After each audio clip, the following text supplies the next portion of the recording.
Yan o. Ang sarap, di ba? Masarap to sa mainit na kanin.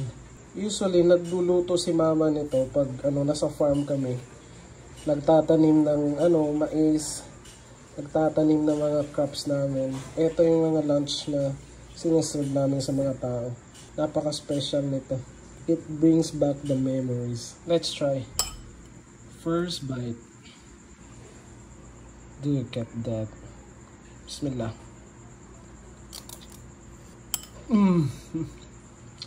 Oh wow. Ang sarap nito.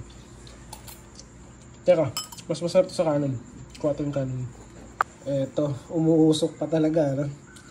Okay, let's do this. Let's go. Ayan. Wow. Look at that.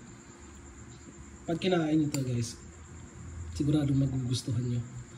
Saka yung aroma, yung basil leaves, yung anghang ng paminta, saka yung ginger na lalasahan mo.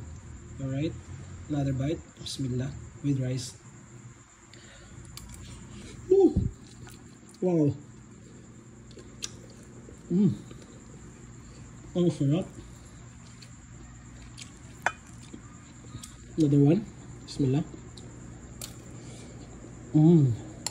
Ang sarap talaga. Sobra.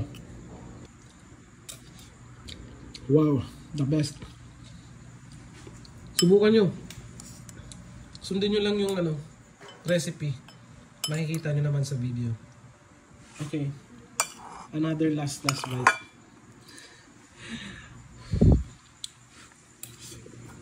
The best.